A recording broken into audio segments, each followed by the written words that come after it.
30 अप्रैल तक इन कंट्रीज से सारी फ्लाइट्स कनाडा को बंद हो जाए। $2000 यानी 1,14,000 रुपए। विच इज बात करते हैं हमें यानी इंटरनेशनल स्टूडेंट्स को क्या इफेक्ट होगा। यहाँ लिखा है ऑल ट्रैवलर्स।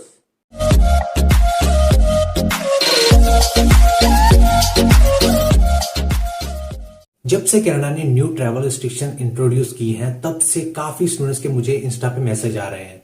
कुछ तो काफी डरे हुए हैं कि क्या हमें $2000 which is more than 1 lakh INR extra पे करना होगा गवर्नमेंट्स के होटल में रहने के लिए। और कुछ को गलतफहमी है कि ये रिस्ट्रिक्शन सिर्फ नॉन एसेंशियल ट्रैवलर्स के लिए है, और कुछ कह रहे हैं कि ये रिस्ट्रिक्शन सिर्फ डोमेस्टिक फ्लाइट्स के लिए है।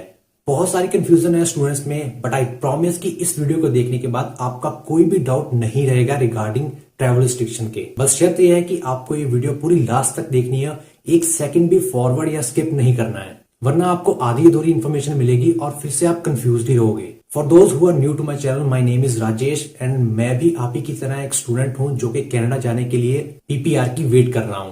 प्रोफेशनली मैं एक मैकेनिकल इंजीनियर हूं और अभी वर्किंग में हूं, और मैं कनाडा मास्टर्स डिग्री के लिए जा रहा हूं। वीडियो के एंड में आप अपने व्यूज जरूर देना इन ट्रैवल रिस्ट्रिक्शन के बारे में।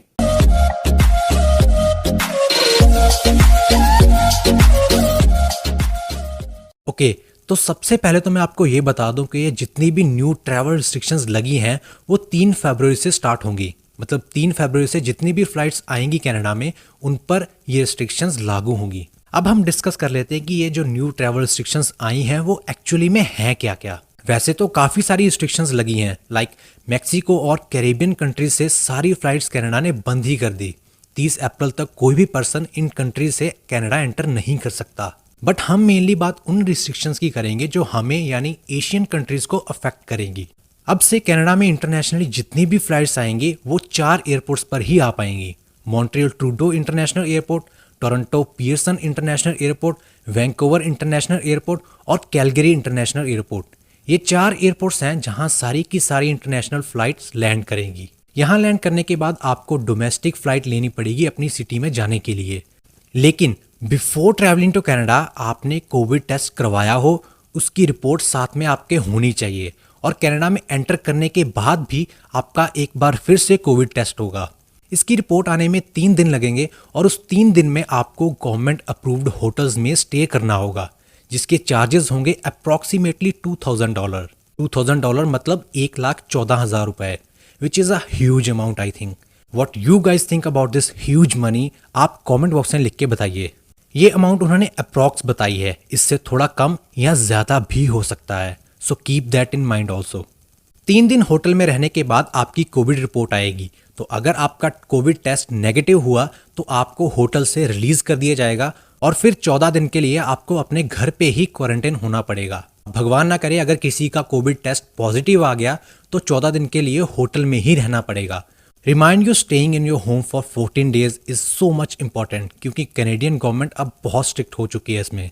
If you break any instruction of quarantine you will be fine $7,50,000 यानी 43 लाख रुपए का जुर्माना होगा, और साथ में 6 महीने की जेल भी हो सकती है। अब बात करते हैं कि हमें यानी इंटरनेशनल स्टूडेंट्स पर इसका क्या इफेक्ट होगा। तो सीधा ले चलता हूं आपको कनाडा की ऑफिशियल वेबसाइट पर, जहां ये अपडेट आई हुई है।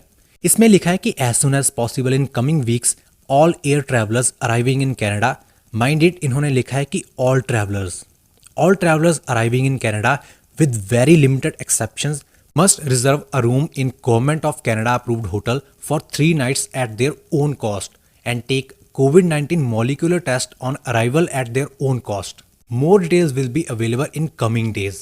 अब इसमें एक्सेप्शंस क्या होगी, स्टूडेंट्स एक्सेप्शंस में आएंगे या नहीं, किस किस को 3 दिन के लिए होटल में रहना मैंडेटरी होगा, ये सब वो आने वाले दिनों में बताएंगे। बट अभी के लिए उन्होंने कोई भी एक्सेप्शन नहीं दी हुई है। अभी जो भी कनाडा ट्रैवल कर रहा है मैं तो यही सलाह दूंगा कि प्लीज़ 5-7 दिन के बाद ही ट्रैवल करना, तब तक काफ़ी कुछ क्लियर हो जाएगा।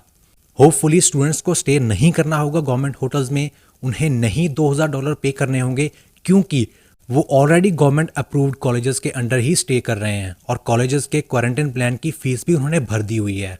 सो मुझे नहीं लगता कि स्टूडेंट्स को कोई रिस्क होगा इससे। अब कनाडा क्यों कर रहा है ऐसा, आपको क्या लगता है इसके बारे में, आप अपने विचार हमें कमेंट बॉक्स में लिख के बताइए।